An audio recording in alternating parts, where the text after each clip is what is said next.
Walay hunong ang pagserbisyo ang amahan sa Malasakit Center, Senator Christopher Lawrence Kuya Bongo, tungod kay bisan og birthday niya, gisaulog kini pinaagi sa pagbukas sa usa ka Malasakit Center. Niadtong Lunes, June 14, gisaulog ni Senator Bongo ang iyahang 47th birthday sa Malasakit Center launching sa National Children's Hospital in Quezon City. Ang senador mismo ang mihatag og regalo alang sa hospital o sa mga pasyente o sa pagbutang og Malasakit Center sa hospital. Gitunol ang unang Socio-Civic Fund from the Office of the President na nagkantidad og 3 million pesos ug laing 5 million pesos gikan sa Medical Assistance for Indigent Patients Program sa Department of Health. Kini mauna ang ikasiyam ng Malasakit Center in Quezon City. Sa nakalabay nga semana, giablihan ni adtong June 9 ang Malasakit Center sa Bukidnon Provincial Hospital sa Maramag, Bukidnon. Nakadawat ang hospital og 3 million pesos gikan sa Social Civic Fund from the Office of the President ug 10 million pesos nga maip gikan sa DOH. This is the 28th Malasakit Center in Mindanao. Samtang niadtong June 16, gibuksan ang ika-120 nga Malasakit Center sa nasod. Anaa kini sa San Lazaro Hospital in Santa Cruz, Manila.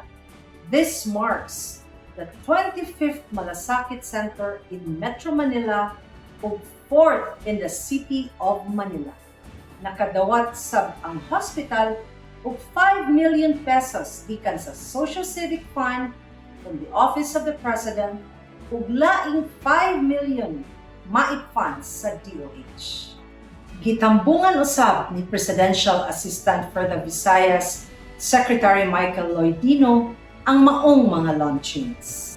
Pagkakaron, anaanay 66 ka Malasakit Centers ang Luzon, 28 sa Mindanao o 26 sa Visayas. Karong hapon, usa ka pasyente naka-avail sa Malasakit Centers sa duha ka hospital. Ug tungod niini, wala siya'y gibayran sa iyang pagpatambal.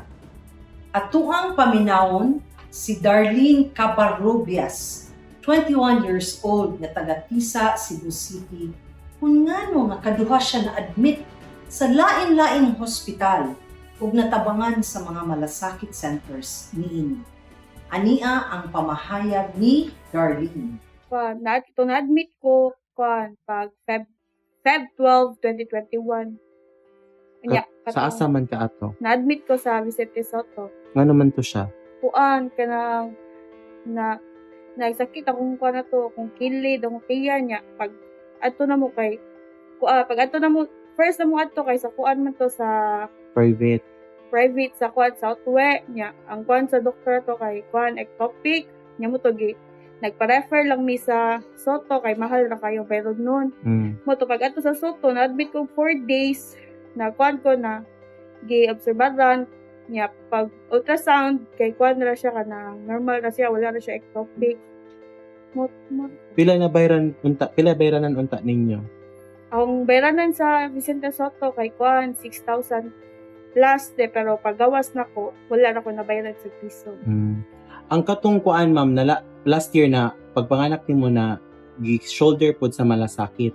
Nag-shoulder po sa Malasakit, nanganak ko sa St. Anthony Mother and Child Hospital sa Basak. Kanos ani ma'am?